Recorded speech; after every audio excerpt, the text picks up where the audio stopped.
and welcome to Database Management System. I'm Parinda Prajapati, and in today's video lecture, we are going to cover some unit of Unit 4, which is Relational Database Design. So let's begin. So first topic is what is extraneous attribute. What is extraneous attribute in that particular? Consider a set of functional dependencies, and suppose we have dependency alpha determines beta in functional dependency f. So what is extraneous attribute? So extraneous attribute, that is nothing but suppose you have given some functional dependencies, and in those functional dependencies suppose some attributes or some dependencies are redundant, and in that case that is known as the extraneous. So suppose let's take an example directly. Here we have functional dependency f where we have ab determines c and a determines c. In ab determines c, b is extraneous attribute. Why? Because there is another functional dependency a determines c here. So that means, as I said, that a alone can determine c, so we don't need b to determine c. So here we can say that b is the extra or the unnecessary here, but directly we can't remove this b, because an attribute of functional dependency is said to be extraneous if we can remove it without changing the closure of the set of functional dependency. So suppose we want to remove this b, because as both dependency determines c, so here we can say that only a is enough to determine c, because here also we are determining c and here also we are determining c. But with this we can say that only a is necessary to determine c. Here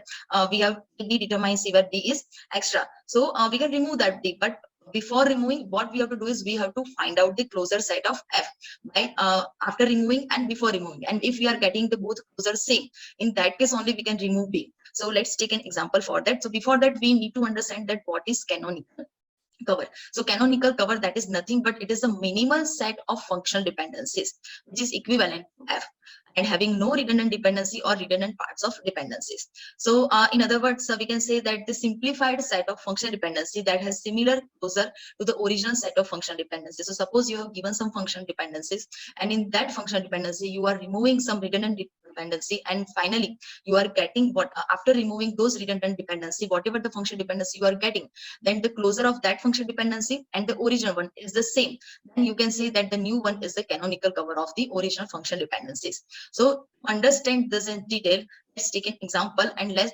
find out that how to find out canonical cover.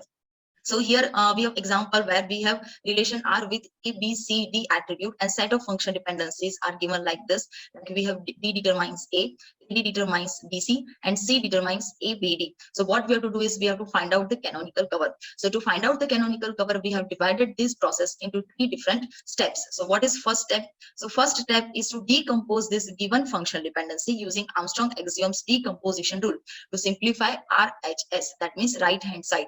So as we are seeing that we have three dependencies here, B determines A, AD determines BC, and C determines ABD. So in that case, what we have to do is we have to simplify our RHS. So in our RHS, we have A, then we have BC, and then we have ABD. So what we have to do is we have to just apply the decomposition rule, and with decomposition, what we will get is we will get the single attribute on right hand side. So let's continue with that. So if we are simplifying this, B determines A, where we don't need to decompose it because it is already decomposed. B determines A, and on right hand side we have only single attribute A, so we can't decompose it. But on another dependency like AD determines BC, in that case on right hand side we have two attributes. So using decomposition rule, I can say AD determines B and AD determines C. And same way here, third dependency also, C determines ABD, where ABD can be decomposed into three different attributes like C determines A, C determines B, and C determines D. So let's check. So we have B determines A, AD determines B. After that we have AD determines C. I just simply decomposed it, AD determines BC into AD determines B and AD determines C, and C determines A. Then we are getting C determines B and C determines D. So now if you check, then we have right hand side is now simplified. On RHS we have just single attribute using decomposition rule. So now our new functional dependency using decomposition rule is B determines A, AD determines B, AD determines C, C determines A, C determines B, and C determines D. So now let's go for the step 2.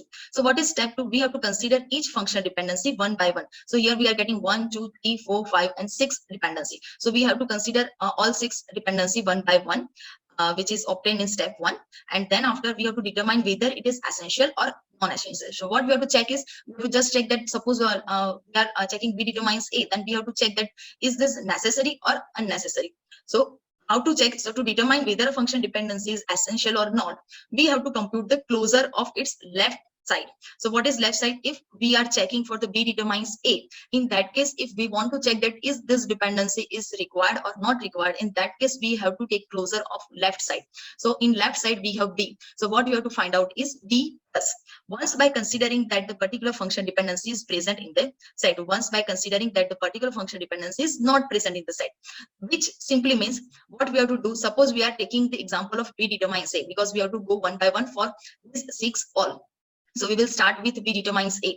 In that, what we have to do is we have to find out the closure of B plus. But we have to find out closure 2 times. In first, what we will do, we will consider this dependency, B determines A. And while considering this dependency, we will get the closure of B plus. And on second time, what we will do is we will exclude this dependency. We will think like that this dependency is not there. And with that thought, we will find out B plus. So if we are getting both answers same, suppose including B determines A, we are finding the B plus, and excluding B determines A, we are finding the B plus. And in both case, if we are getting the same closure set, then we can say that we can remove this dependency. But if we are not getting the same closure set, then we can say that we can't remove this dependency because this dependency is important. So let's go with first dependency. So here we have B determines A. Now, if we are finding the closure of B plus, including B determines A, so we have to consider this dependency, and considering this dependency, we have to find out the closure of B plus. So what is closure of B plus?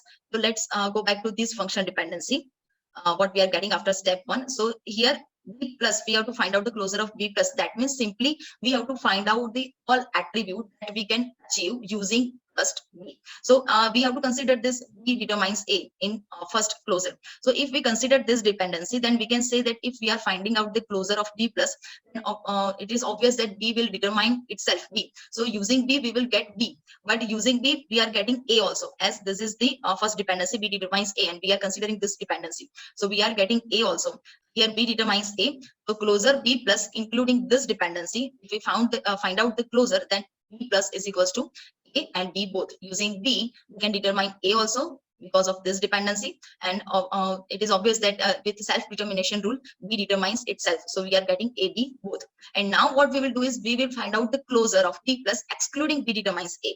So now let's go back to this function dependency, and if we exclude B determines A, suppose we think like that we don't have this dependency, we don't have this B determines A, and now if we find out the B plus closure, then we can say that using this B plus, we can find out just B only. We can't find out A, as we can see that here AD determines B, AD determines C, C determines A, C determines B, and C determines D. So any of this dependency, or we can say that using any of this dependency, we don't determine A using B. So if we exclude this dependency, then we won't get A using B. So that is wrong. So we can't remove this dependency. So here closure of B plus excluding B determines A, we are getting just B. So now these two closure are not same. So we cannot remove this dependency B determines A. So here both closure are not equivalent. So we cannot remove B determines A. So same way, now our next dependency is AD determines B. So in AD determines B, what we have to do is we have to find out the closure of AD plus. Once while considering the including AD determines B, and once we have to find out AD plus excluding AD determines B. So if we are getting AD plus, and we are getting ADBC, including AD determines B. And if we are excluding this dependency, then also we are getting the same dependency ADCB. How? So let's check our main function dependency. So come back here, and if finding out the AD plus, then first scenario is we have to consider this dependency AD determines B. So AD determines B, and if which we are finding out the closure of AD plus, obviously we will get A and D both because self determination rule. So we will get in AD plus closure, we will get A, then D, because A and D both are on the left side. After we are directly getting D also because we are including this dependency. So A, D, and D, and then we have another dependency here also, like AD determines C. So using AD we can determine C also. Using C we can determine A also, but A is already here. So now we have only 4 attributes here, A, B, C, D, and AD determines B, where already we are getting the AD and we are getting the B also, and using this we are getting C also. So now we can say that we are getting all attributes A, B, C, D using this dependency AD determines B. Now next scenario is we have to exclude this dependency. So just think like that we don't have this dependency AD determines B. We don't have to consider this dependency, and then we have to find out the AD plus. Then so let's check it again. While excluding this dependency, we don't have to include this second number of dependency. So in that case, if we are finding out the AD plus, then obviously with self-determination rule, we will get A and D both in the answer. Apart from A and D, we have AD determines C. So we will get C also in our answer. So now we have A, C and D using this dependency. But now C determines A. And as we are getting C using AD and C determines A, so we can say that we are directly getting A, but A is already in our answer because we have A, C, D already in answer. But now C determines D also. So we can say that with AD, we can determine C, and with C, we can determine B. So this how, if we are finding out the closure AD plus, then we can get A, B, C, D, all four attributes. So here we ignore this dependency and still we are getting the same answer of like whenever we consider this dependency. So if we are considering this dependency or ignoring this dependency, in both cases, we are getting the same closure of AD plus. So we can say that this is, yes, now come back to this. So here you can see that in both cases we are getting the same closure of AD plus. So this, as these both closure are equivalent, so we can remove this dependency. So we don't need this dependency. Even though if we are ignoring this dependency, then also we are getting the same closure of AD plus. So we don't need this dependency, as this is the redundant dependency. This is how we have to check all the dependencies. Like in our FD we had 6 different dependencies. So we have to repeat this process for all dependency. So now next is AD determines C, and if you will check that if you will find out the AD plus once while considering the AD determines C, and once you will check AD plus by ignoring this dependency, in both cases you will find out the different closure. And if you find the different closure, if the both closure are not equivalent, then you cannot remove this dependency. Then if you will check the C determines A, and if you just simply remove this dependency, and then after you will find out the closure of C plus, and once including C determines A, you will find out the closure of C plus, then in both cases you will get the same closure of C plus. So you can simply say that this dependency can be removed. Same way C determines B, we cannot remove, because if we remove the C determines B, we cannot get B using C with excluding C determines B.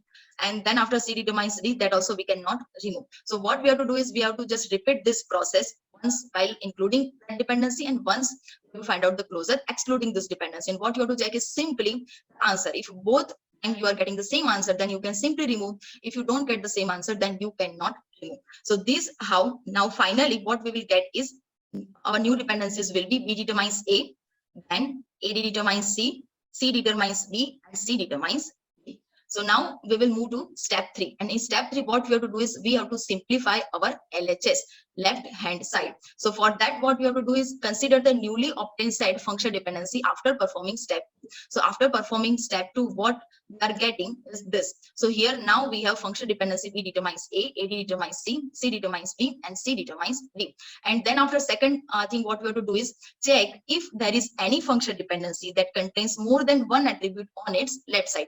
So whatever we did on the right hand side, same process now we have to consider for the left hand side. So in first step, we didn't consider the left side, we just simplified our right hand side.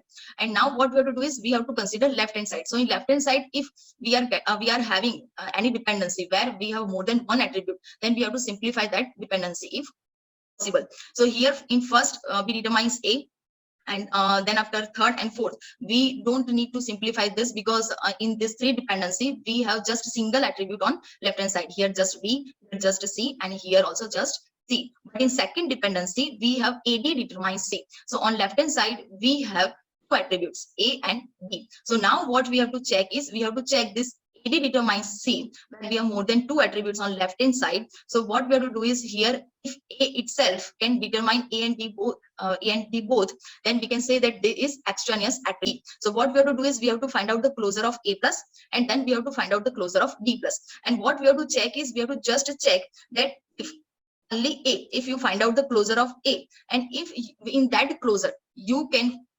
determine A and D both. So suppose if you find out the closure of A plus, and in answer you are getting A also and D also, obviously you will get A because that is a self-determination rule.